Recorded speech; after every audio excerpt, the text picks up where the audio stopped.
Get that black girl out of my courtroom, now! He said it like he was ordering someone to take out the trash. Standing there with her canvas backpack, her chin up. What the hell are you doing here, girl? Grace didn't blink. I am here to defend Mr. Ashford. Carlton burst out laughing. A black girl with a backpack defending a billionaire? Grace looked him dead in the eyes. You will wish you never asked what is in the backpack. Is that a threat? No. It's a promise. Carlton stopped laughing, because what was inside that backpack was about to destroy everything he had ever built, and he didn't even see it coming. To understand what happened in that courtroom, you need to understand who Carlton Moore was, or at least who he thought he was. Carlton Moore was the chief operating officer of Ashford Moore Capital Holdings, one of the largest private equity firms on the East Coast. 54 years old, silver hair, custom suits. The kind of man who walked into every room like he owned it, because most of the time, he did. The firm was built by one man, Elias Ashford, a 68-year-old billionaire who started with nothing, built a fortune in commercial real estate, and spent the last decade quietly redirecting his wealth into community development, housing projects, scholarship funds, urban renewal in neighborhoods most investors wouldn't drive through, let alone invest in. Carlton hated every dollar of it. See, Carlton had been Elias's right hand for 15 years.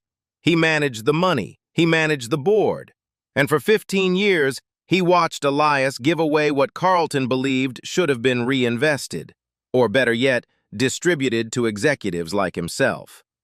So when Elias announced plans to move $240 million into a community development trust, Carlton decided he'd had enough.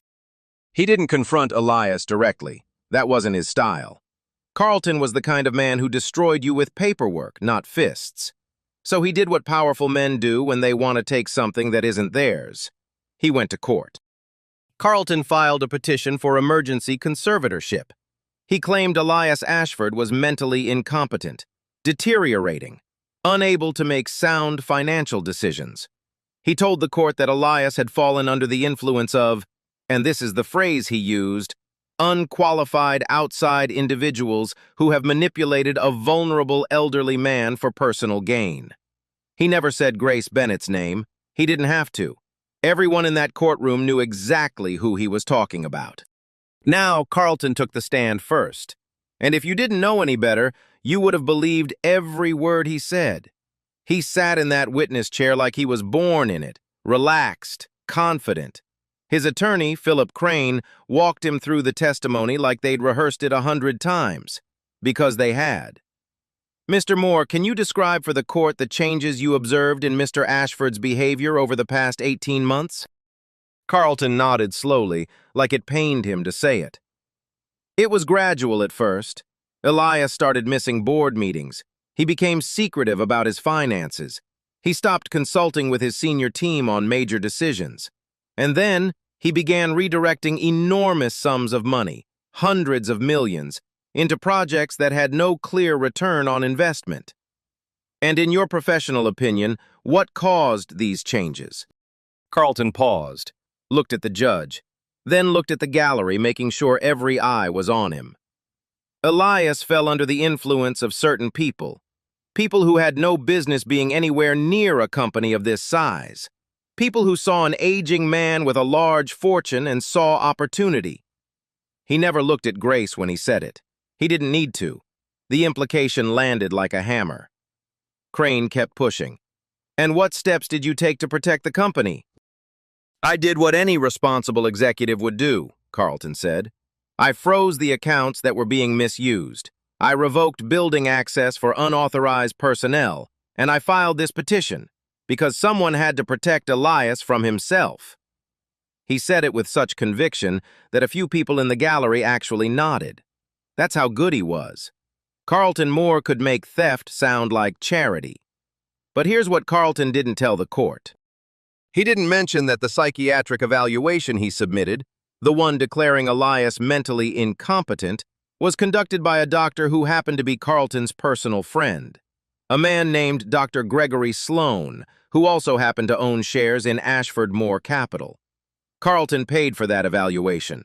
He chose the doctor. He got the result he wanted. He didn't mention the $18 million. Over the past 3 years, Carlton had quietly moved $18 million out of Ashford Moore Capital through a series of wire transfers. The money passed through 3 shell companies, all registered to addresses linked to his brother-in-law, Douglas Adams. The transfers were buried in operating expenses, labeled as consulting fees for companies that didn't exist. And he certainly didn't mention what he'd been writing in his emails. Internal messages to board members where he described Elias's community associates as street-level operators, where he called Grace Bennett the girl from the hood, where he wrote that the community trust was, and I want you to hear this clearly, a vanity project for people who don't understand capital. None of that came up during Carlton's testimony. Because Carlton Moore didn't take the stand to tell the truth. He took the stand to perform. And for the first hour, the performance was flawless. He described Grace as some girl who showed up one day with a backpack and never left. He told the court she had no verifiable legal background and no credentials of any kind. He said Elias had been foolish enough to hand over power of attorney to a complete stranger. And then he said something that would come back to haunt him. It was a throwaway line, the kind of thing a man like Carlton says without thinking because he's said it so many times it doesn't even register anymore.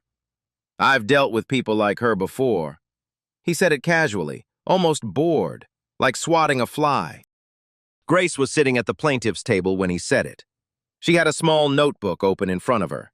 While Carlton talked, she wrote. Quietly, steadily. No reaction on her face. No anger. No hurt. Just a pen moving across paper. The narrator should understand something about that notebook. Grace wasn't journaling. She wasn't doodling. She was doing what she'd been trained to do at one of the best law schools in the world. She was building a case in real time, using Carlton's own words as the foundation. After Carlton said, "people like her," Grace wrote a single line in her notebook and underlined it twice. That line read, "He just confirmed 3 counts of fraud. Keep talking." Meanwhile, Elias Ashford sat in a wheelchair near the plaintiff's table. He was frail, thin wrists, hollowed cheeks, the look of a man whose body was slowing down even though his mind was sharp.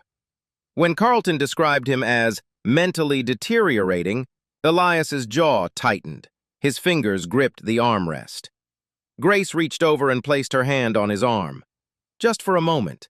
A small gesture, but the kind that said everything. "I'm here. I heard that, and I'm going to make it right." The judge, the Honorable Helen Caldwell, a 62-year-old woman with reading glasses and zero patience for theatrics, watched all of this without expression. She took notes. She asked no questions. She let Carlton talk. And Carlton kept talking. Because that's what men like Carlton do. They talk and talk and talk. And they mistake silence for agreement. They see a quiet room and think they've won. He had no idea that every word out of his mouth was another nail in his own coffin. And the woman with the backpack, the one he called some girl from the hood, she was sitting 3 feet away, building the case that would end him, one sentence at a time.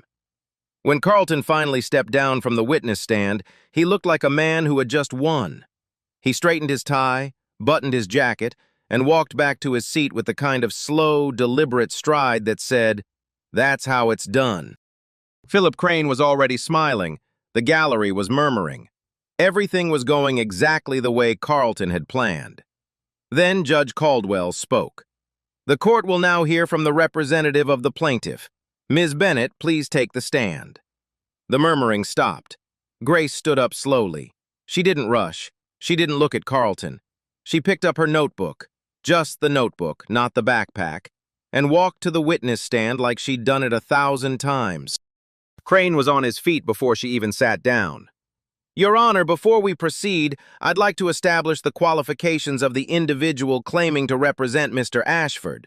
We have no record of Ms. Bennett's legal credentials, no bar registration, no firm affiliation. For all this court knows, she could be anyone. He said anyone the way you'd say nobody. Judge Caldwell looked at Grace. Ms. Bennett, would you like to respond? Grace adjusted the microphone.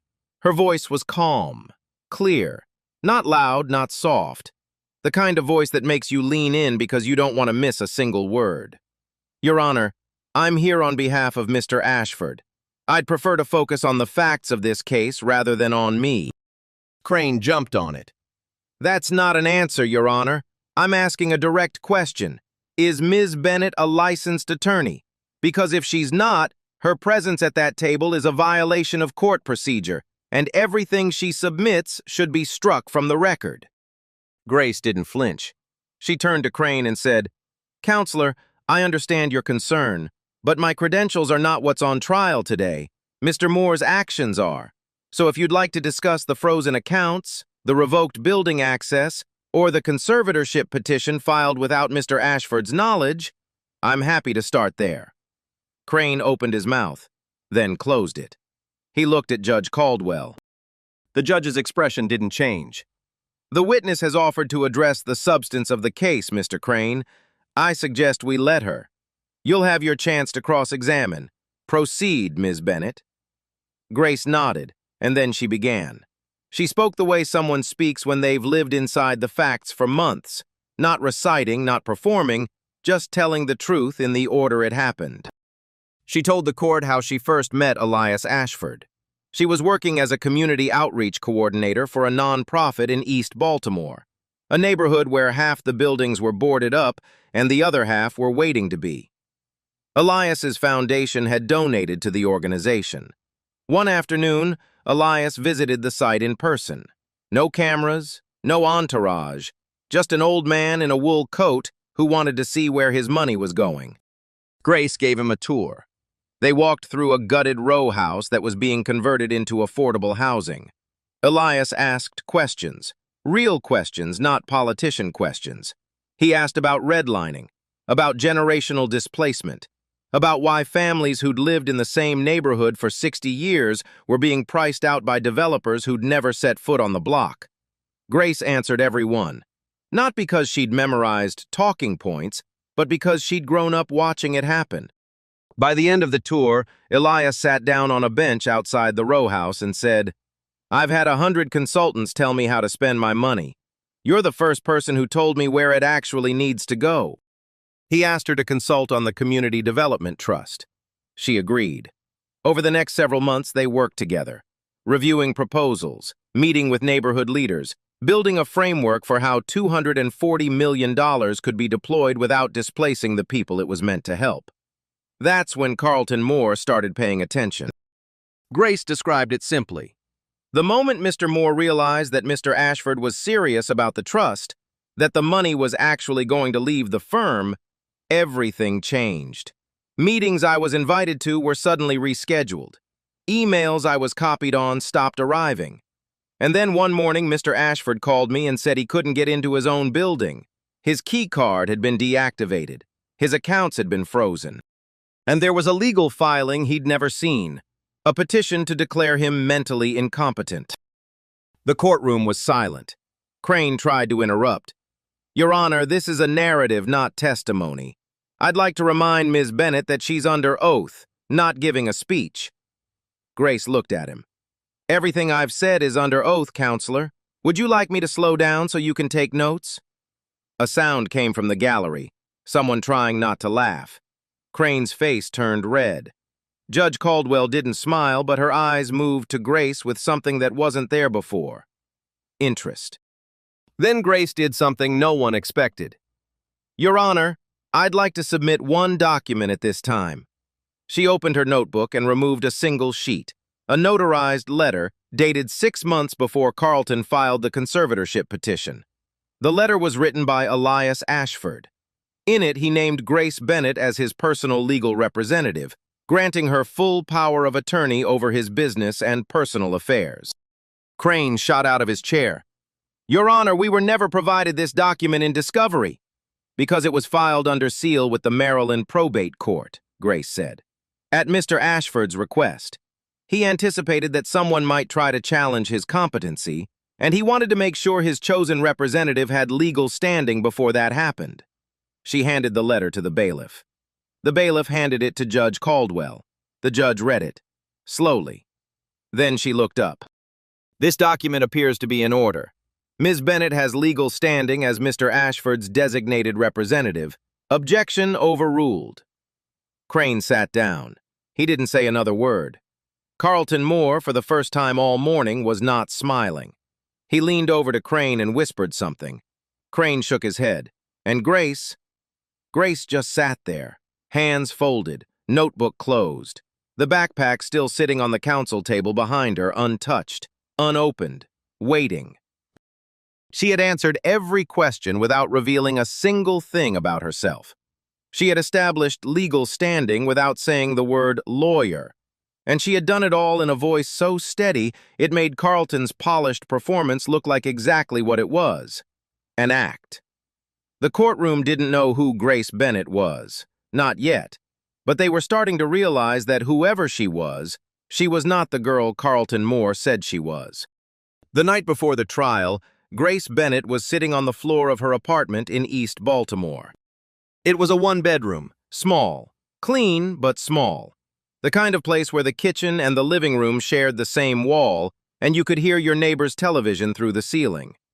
Law textbooks were stacked on the kitchen table next to a half-eaten plate of rice and beans. A laptop sat open on the floor, running financial analysis software, green numbers scrolling across a black screen. Around her, folders, dozens of them. Printouts, bank statements, court filings, sticky notes with dates and dollar amounts. She had been building this case for 4 months, and tonight was the last night to get it right. But to understand why Grace Bennett was sitting on that floor, why she was the one carrying that backpack into a courtroom against a man like Carlton Moore, you need to understand where she came from. Grace was raised by her grandmother, Nora Taylor. Nora was a house cleaner. Spent 40 years cleaning homes for wealthy white families on the eastern shore of Maryland. Big houses, beautiful houses, houses with kitchens bigger than Nora's entire apartment. She showed up at 6 in the morning, scrubbed floors on her hands and knees, folded laundry that cost more than her monthly rent, and left through the back door before the family came home for dinner. In 40 years, not one of those families ever offered her a glass of water. Grace was 9 when her parents died in a car accident on Route 50. Nora took her in that same week. Didn't hesitate, didn't complain, just cleared out the sewing room, put in a twin bed and told Grace, "This is your room now, and you're going to be fine." Nora saved every dollar she could, skipped meals so Grace could have new shoes for school, took extra cleaning jobs on weekends so Grace could join the debate team. And every night, before Grace went to bed, Nora said the same thing. Let them finish talking, then show them the receipts. Grace didn't understand that phrase when she was 10. She understood it by the time she was 18. She earned a full scholarship to Howard University, graduated top of her class. Then Harvard Law, magna cum laude. Then an MBA from Wharton.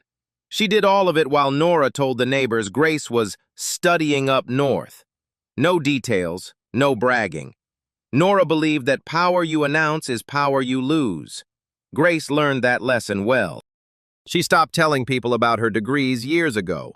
In her first job at a corporate law firm, she noticed something. Every time she mentioned Harvard, white colleagues didn't congratulate her. They questioned her. Affirmative action? Diversity admit? Must be nice to check a box. So she stopped mentioning it. She let her work do the talking, and the backpack became her filing system. Every case she ever won started in that bag. Now, on the floor of her apartment, she was building the most important file of her life. 3 categories, 3 folders, each one a nail in Carlton Moore's coffin. The first folder, financial forensics. Wire transfer records tracing $18 million from Ashford Moore Capital through 3 shell companies, all linked to Carlton's brother-in-law, Douglas Adams. Every transaction documented, every fake invoice highlighted. The second folder, communications. Printed emails from Carlton to board members. Emails where he called Elias's associates street-level operators. Emails where he referred to Grace as the girl from the hood. Emails where he dismissed the community trust as a waste of money on people who don't understand capital. The third folder, a sealed envelope. Inside it, the independent psychiatric evaluation of Elias Ashford, conducted by a board-certified neuropsychiatrist at Johns Hopkins. The evaluation that said Elias was fully competent. The evaluation that made Carlton's entire conservatorship petition a lie. Grace checked the clock. 11:42 p.m. The hearing was at 9 in the morning. She had 9 hours. She stacked the 3 folders, slid them into the canvas backpack, and zipped it shut. Then she opened the front flap and taped a photograph inside. A picture of Nora Taylor, standing in a white kitchen that wasn't hers, holding a mop, smiling at the camera like she had a secret nobody else knew. Grace zipped the backpack closed and whispered, "We're going to court, Grandma." Then she turned off the light. 9 o'clock the next morning, courtroom 6. Grace Bennett arrived 20 minutes early. She set the backpack on the counsel table, sat down, and didn't touch it. She just waited. Hands folded, eyes forward. Like a woman who had already played the entire game in her head and was just waiting for everyone else to catch up. Carlton Moore walked in at 8:58 with Philip Crane beside him. Fresh suit, fresh confidence. He glanced at Grace, then at the backpack and smirked. He leaned over to Crane and said something that made Crane chuckle. They were still laughing when Judge Caldwell entered the courtroom. "Court is back in session. Ms. Bennett, you indicated yesterday that you had additional evidence to present. You may proceed." Grace stood. "Thank you, Your Honor." She walked to the counsel table and unzipped the backpack. The sound of that zipper cut through the courtroom like a blade. Slow, deliberate. Every eye in the room followed her hands. She removed the first manila folder, set it on the table, then the second, then the third. She stacked them neatly, one on top of the other, and turned to face the judge. Carlton's smirk faded. Not gone, not yet, but fading. Like a man who just noticed smoke but hasn't found the fire. "Your Honor, I'd like to begin with the psychiatric evaluation submitted by Mr. Moore's legal team. The evaluation that forms the entire basis of his conservatorship petition." She opened the first folder. Mr. Moore submitted an evaluation conducted by Dr. Gregory Sloan, concluding that Mr. Ashford suffers from significant cognitive decline and is unfit to manage his own affairs. She paused. What Mr. Moore did not disclose to this court is that Dr. Sloan is a personal friend of his. They've vacationed together in the Outer Banks 3 times in the last 5 years. I have the hotel receipts. She placed the receipts on the evidence table. What Mr. Moore also did not disclose is that Dr. Sloan is a shareholder in Ashford Moore Capital Holdings. He owns 11,000 shares, currently valued at approximately $680,000. She placed the shareholder records next to the receipts. In other words, Your Honor, the doctor who declared Mr. Ashford incompetent has a direct financial interest in Mr. Moore gaining control of the company. He is not an independent evaluator. He is a business partner. The courtroom exhaled. Not a gasp, something quieter. The sound of 40 people realizing at the same time that they'd been lied to. Grace wasn't done. 6 months ago, Mr. Ashford, anticipating exactly this kind of challenge, commissioned his own psychiatric evaluation. It was conducted by Dr. Howard Sloan, no relation, a board-certified neuropsychiatrist at Johns Hopkins University Medical Center with 31 years of clinical experience. She removed the sealed envelope from the folder, opened it, and handed the document to the bailiff. Dr. Howard Sloan's evaluation concludes, and I quote the summary line, "Mr. Ashford demonstrates no clinical indicators of cognitive decline. His reasoning, memory, and executive function are consistent with a man of his age in excellent mental health." Judge Caldwell read the evaluation. Her eyebrows rose, just slightly, but enough. She looked at Carlton Moore. Then she looked at Crane. Mr. Crane, were you aware of Dr. Gregory Sloane's financial relationship with your client? Crane hesitated. Your Honor, Dr. Sloane is a respected... That's not what I asked. Were you aware? Crane said nothing. Judge Caldwell removed her glasses. The court will strike Dr. Gregory Sloane's evaluation from the record pending a full review of his independence. Ms. Bennett, continue. Crane requested a sidebar. Judge Caldwell didn't even look at him. You had your chance to present, counselor. Now sit down. Crane sat. Grace opened the second folder. Your Honor, over the past 3 years, Mr. Carlton Moore authorized a series of wire transfers totaling $18 million from Ashford Moore Capital Holdings. The transfers were categorized internally as consulting fees. She placed the first set of bank statements on the evidence table. The fees were paid to 3 companies, Ridgeline Advisory Group, Crestwood Partners LLC, and Bridger Capital Consulting. All 3 are registered in Delaware. She placed the incorporation documents next to the bank statements. Ridgeline Advisory Group is registered to 4412 Hamden Lane, Wilmington, Delaware. Crestwood Partners LLC is registered to 4412 Hamden Lane, Wilmington, Delaware. Bridger Capital Consulting is registered to... She paused and looked at Carlton. 4412 Hamden Lane, Wilmington, Delaware. The same address, all 3 companies, the same address. That address, Your Honor, is the home of Douglas Adams, Mr. Moore's brother-in-law. She placed a property deed on the table. Then a family record showing Douglas Adams married to Carlton Moore's sister. Then 3 years of wire transfer confirmations, each one highlighted in yellow. Grace narrated the money trail the way a professor explains gravity to first-year students. No drama, no anger, just facts laid end to end until the weight of them was undeniable. $18 million moved from the company to 3 shell companies, all at the same address, all linked to Mr. Moore's family. No services were rendered. No deliverables were produced. No contracts exist. This is not consulting, Your Honor. This is embezzlement. Carlton Moore's leg was bouncing under the table. His hand went to his tie. He loosened it, just half an inch, but in a courtroom, half an inch is a confession. Grace opened the third folder. Finally, Your Honor, I'd like to present a selection of internal communications authored by Mr. Moore.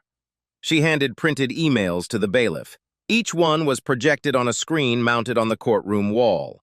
The first email, Carlton to a board member regarding Elias's community associates. We need to get these street-level operators away from Elias before they bleed the fund dry. The second email, Carlton to the head of HR. The girl from the hood is back in the building again. Find out who's letting her in and shut it down. The third email, Carlton to 3 board members regarding the Community Development Trust. This is a vanity project for people who don't understand capital. Elias is throwing our money at a neighborhood that will never produce a return. Each email appeared on the screen. Each one hung in the silence. And with each one, the courtroom got quieter. The kind of quiet that happens when people realize they're witnessing something they won't forget. Grace let the silence sit. She didn't comment on the emails. She didn't editorialize. She let the words speak for themselves. Because words like street-level operators and the girl from the hood don't need a translator. Then she turned to look at Elias Ashford. The old man was sitting in his wheelchair with his eyes closed. Not sleeping, not defeated, just still. The kind of stillness that comes when you've been carrying something heavy for a very long time and someone finally takes it off your shoulders. He reached over and took Grace's hand. He held it for 3 seconds. He didn't say anything. He didn't need to. He had trusted the right person. And now the whole room knew it. Carlton Moore sat at the defense table, whispering to Crane. Crane shook his head. Carlton whispered again, more urgently. Crane shook his head again. There was nowhere to go. The psychiatric evaluation was struck. The money trail was on the table. The emails were on the screen, and the woman with the backpack was just getting started. Philip Crane was a desperate man, and desperate men make desperate moves. He stood up before Judge Caldwell could speak. His voice was louder than it needed to be, the voice of a man trying to fill a room with noise because the facts had already left him empty. "Your Honor, I must raise a formal objection." Judge Caldwell looked at him over her glasses. "On what grounds, Mr. Crane?" "On the grounds of standing, Your Honor. Ms. Bennett has presented documents, cross-referenced financial records, and cited psychiatric evaluations. Yet at no point during these proceedings has she established that she is a licensed attorney. She has refused to state her qualifications. She has dodged every question about her credentials. And with all due respect to this court, if she is not a member of the bar, then everything she has presented is inadmissible, and this court has been misled." He sat down like he'd just played his ace. The gallery stirred. Murmurs, whispers, heads turning. Even Judge Caldwell paused, because the objection procedurally was legitimate. A non-attorney cannot present evidence in a case of this magnitude. If Grace wasn't a lawyer, the entire case could collapse. Carlton Moore leaned back in his chair. For the first time in an hour, something close to a smile returned to his face. This was it. This was the kill shot. Judge Caldwell turned to Grace. "Ms. Bennett, the objection raises a valid procedural question. Before we continue, I need you to state your credentials for the record." The courtroom went silent. Not quiet, silent. The kind of silence where you can hear the air conditioning humming in the ceiling. Grace stood. She didn't speak immediately. She smoothed her blazer, the $11 thrift store blazer, and looked at Crane. Then she looked at Carlton. Then she turned to the judge. "Of course, Your Honor." She walked to the counsel table. She reached into the backpack one last time, and she pulled out a leather portfolio, old, creased, soft from years of handling. The kind of thing you carry when what's inside matters more than what's outside. She opened it, removed 3 documents, handed them to the bailiff. The bailiff carried them to Judge Caldwell. The first document, a Juris Doctor degree from Harvard Law School, magna cum laude. The second, a Master of Business Administration from the Wharton School of Business at the University of Pennsylvania. The third, an active membership card with the Maryland State Bar Association. And clipped to the back of it, a certificate of admission to practice before the United States Supreme Court. Judge Caldwell read each document, slowly, one by one. The courtroom was so quiet you could hear the paper moving in her hands. Then she looked up. "Objection overruled." She paused. "Ms. Bennett's credentials are more than sufficient. Proceed." The gallery didn't murmur this time. Someone in the third row said it out loud. "Oh my God." Someone behind them whispered, "Are you serious?" A woman near the back put her hand over her mouth. Carlton Moore stared at Grace like he was seeing a ghost. His mouth opened slightly. No words came out. The smirk was gone. The confidence was gone. Everything he had assumed about the woman sitting across from him, every judgment he'd made the moment she walked in with that backpack, collapsed in 5 seconds. Philip Crane looked down at his notes. He didn't look up again for a long time. Grace turned to face Crane. Her voice was quiet, controlled, almost gentle, which made it worse.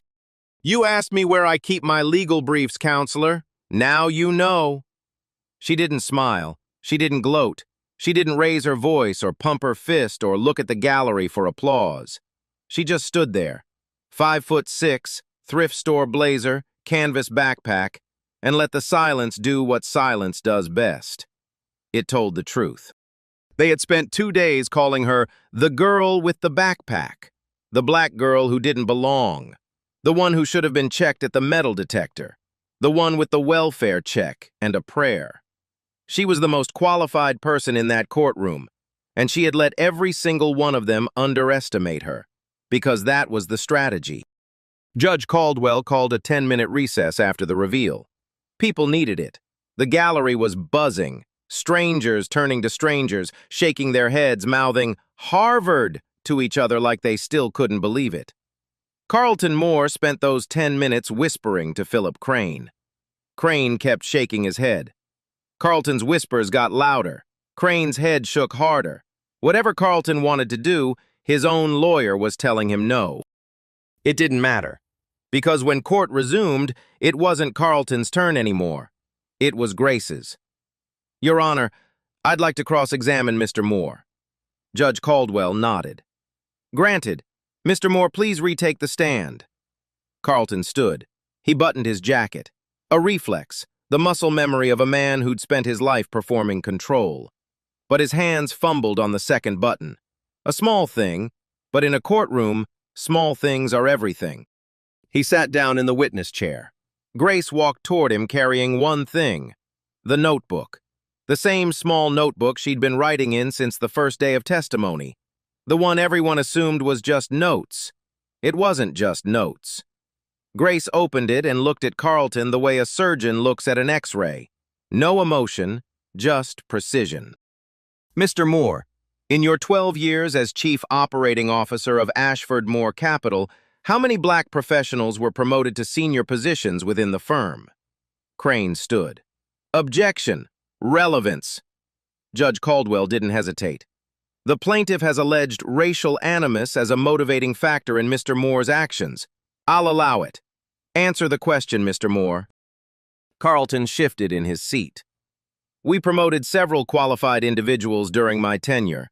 The firm has always been committed to... How many, Mr. Moore? I'm asking for a number. I don't have the exact... I do. Grace reached into the backpack, one last folder tucked against the side like she'd been saving it.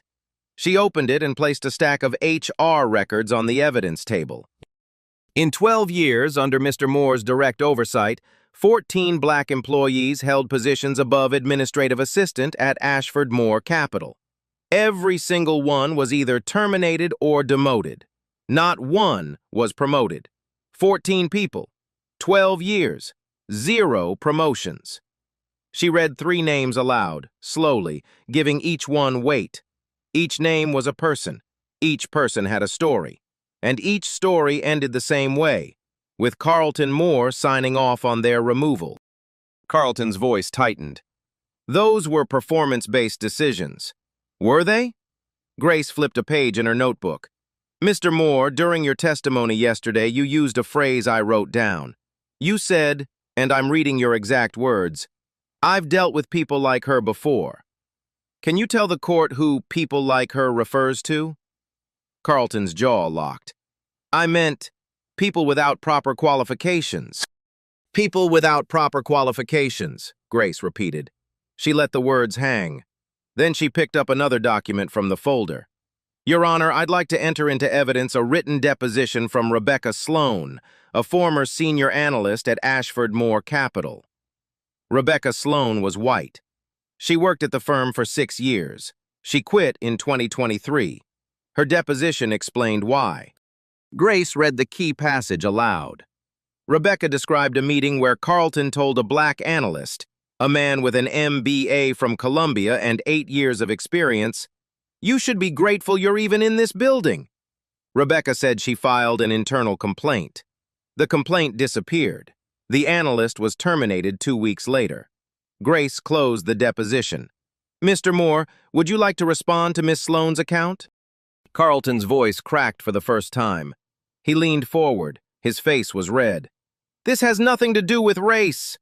Grace didn't flinch. Her voice stayed level, so level it made his outburst sound like a confession. Then explain the numbers, Mr. Moore, because the numbers don't lie, and they don't care about your intentions. Carlton opened his mouth. Nothing came out. He looked at Crane. Crane was staring at the table. Judge Caldwell called a 15-minute recess. The gallery emptied slowly. People standing in the hallway, talking in low voices, processing what they'd just witnessed. At the plaintiff's table, Elias Ashford looked at Grace. He was too far away for anyone else to hear, but Grace saw his lips move. 2 words. Thank you. Grace nodded. Once. Then she opened her notebook and turned to a clean page. She wasn't done yet. When court resumed for the final time, something had changed in the room. You could feel it. The energy was different. The gallery was full. People who had stepped out for the recess came back with others. Word had spread. Bailiffs brought in extra chairs. Carlton Moore sat at the defense table looking like a man who'd aged 10 years in 2 days. His tie was loose. His jacket was unbuttoned. He wasn't whispering to Crane anymore. He wasn't doing anything. He was just sitting there staring at the table, waiting for it to be over. Judge Caldwell called for closing arguments. Philip Crane went first. He stood up slowly, and for the first time in the trial, he didn't look confident. He looked tired. Your Honor, Mr. Moore is a dedicated executive who has given 15 years of his career to Ashford Moore Capital. Every decision he made was in good faith, with the best interests of the company and its shareholders in mind. The financial transactions in question were legitimate consulting arrangements. The psychiatric evaluation was conducted by a licensed professional, and Mr. Moore's concerns about Mr. Ashford's well-being were genuine. The concerns of a man who cared about his colleague and his company. He paused. He looked at the judge. He looked at the gallery. He had nothing else. We asked the court to grant the conservatorship petition and allow Mr. Moore to continue his stewardship of Ashford Moore Capital. He sat down. The whole thing took less than 2 minutes. No fire, no conviction. Just words arranged in the shape of an argument with nothing holding them up. Then Grace stood. No notes, no folders, no backpack, just her. She walked to the center of the courtroom and faced Judge Caldwell. She didn't rush. She let the silence settle first, the way a musician lets a rest breathe before the final note. Your Honor, this case was never about one man's mental competency. Elias Ashford is competent. The independent evaluation from Johns Hopkins confirms it. His own actions confirm it. A man who had the foresight to secure power of attorney, to commission his own psychiatric evaluation, and to prepare for exactly this kind of attack, is not a man in cognitive decline. He is a man who knew he was being betrayed and planned accordingly. She took one step forward. This case is about what happens when a man like Carlton Moore decides that he knows better. Better than the founder of the company, better than the man who built it from nothing, better than the communities that company was finally beginning to serve. Mr. Moore didn't file this petition because he was worried about Elias Ashford. He filed it because he was worried about himself, because $240 million was about to go somewhere he couldn't touch it, and $18 million he'd already stolen was about to be discovered. She paused, let it land. Mr. Moore embezzled $18 million through shell companies registered to his own brother-in-law. He manufactured a fraudulent psychiatric evaluation using a doctor who is both his personal friend and a company shareholder. And he executed a 12-year pattern of racial discrimination that silenced, demoted, or terminated every black professional who challenged his authority. 14 people whose careers were destroyed so that Mr. Moore could operate without accountability. Grace looked at Carlton. He didn't look back. Your Honor, this case isn't about one man's greed. It's about what happens when power assumes it will never be questioned, and what happens when someone shows up with the receipts. She turned back to Judge Caldwell. I asked the court to deny the conservatorship petition, to restore Mr. Ashford's full authority over his company and assets, and to refer this matter to the appropriate authorities for criminal investigation. She sat down. The courtroom didn't move, didn't breathe, didn't whisper. Judge Caldwell removed her glasses. She set them on the bench. She looked at Carlton Moore for a long moment. Then she spoke. The petition for conservatorship is denied. Mr. Ashford retains full control of his company, his assets, and his affairs. She paused. The court is referring Mr. Carlton Moore to the district attorney's office for criminal investigation on charges of fraud, embezzlement, and the filing of a fraudulent psychiatric evaluation. Another pause. The court is additionally referring this matter to the Equal Employment Opportunity Commission for investigation of systemic racial discrimination at Ashford Moore Capital Holdings. She put her glasses back on and looked at Grace. "Ms. Bennett, the court thanks you for your thoroughness and professionalism. This bench does not often see advocacy of this caliber. And I will note, for the record, that the objections raised against your standing were, in retrospect, the most telling evidence of all." Two bailiffs approached Carlton Moore. He stood before they reached him. His tie was hanging loose. His face was gray. They walked him toward the side door, and as he passed the plaintiff's table, he stopped. For 1 second, he looked at Grace. Grace looked back. She said nothing. She didn't need to. Carlton Moore disappeared through the door. Behind her, Elias Ashford gripped the arms of his wheelchair. Slowly, painfully, carefully, he stood up. The courtroom watched. No one helped him. No one needed to. He extended his hand to Grace. She took it. His voice was quiet, but the room was so still that everyone heard it. "My attorneys told me I was foolish to trust you. I told them I was foolish not to trust you sooner." Grace held his hand. She didn't say anything, she just nodded. The way you nod when the work speaks and the words aren't necessary. The gavel came down. Court was adjourned. And the girl with the backpack had just won. 6 months later, Carlton Moore was indicted on 8 counts of wire fraud and embezzlement. His assets were frozen. His passport was seized. The country club where he'd spent every Sunday morning for 20 years revoked his membership, not out of principle, but because the other members didn't want to be seen with him. His wife filed for divorce before the indictment was made public. She'd known about Douglas Adams and the shell companies for years. She just didn't care until the money stopped flowing. The EEOC investigation took 4 months. When it was finished, Ashford Moore Capital was ordered to pay $34 million in settlements to former employees, including the 14 black professionals Carlton had forced out over 12 years. 14 people who had been told they weren't good enough, weren't qualified enough, weren't the right fit. 14 people who now had proof that the only thing wrong with them was the color of their skin. Grace Bennett was profiled in national legal publications. The headlines all said some version of the same thing. The woman with the backpack who took down a corporate empire. She received invitations to speak at Howard, Harvard, Yale, Georgetown. She accepted one, Howard, her alma mater. She declined the rest. Instead, she went home, back to East Baltimore, back to the neighborhood where her grandmother had cleaned houses for 40 years. And she opened a legal clinic on the same block where Nora Taylor used to catch the bus to work at 5 in the morning. She called it the Nora Taylor Justice Center. The clinic specialized in 2 things: employment discrimination and corporate fraud. Within 3 months, it had a waiting list. Within 6 months, it had a staff of 4 attorneys, all of them young, all of them black, all of them carrying backpacks. Elias Ashford restructured the board of Ashford Moore Capital.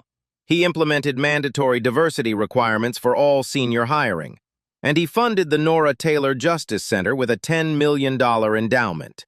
When a reporter asked him why he trusted Grace Bennett, he said, "Because she was the only person in the room who cared more about the truth than about what I was worth." One afternoon, about a year after the trial, Grace was sitting at her desk in the clinic. The door opened.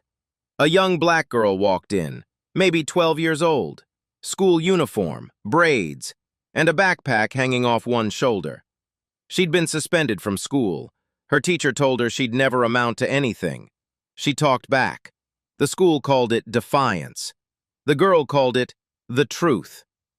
Grace looked at the girl, looked at the backpack, and smiled.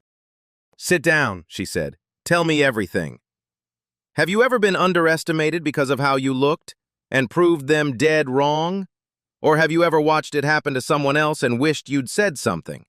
Tell me in the comments." If this story moved you, hit that like button. Share it with someone who needs to hear it today. And subscribe. Turn on notifications. Because next week we're telling the story of a janitor who walked into a boardroom and exposed a $1 billion lie. You won't believe what he had in his pocket. Some legacies start with a mop and end with a verdict.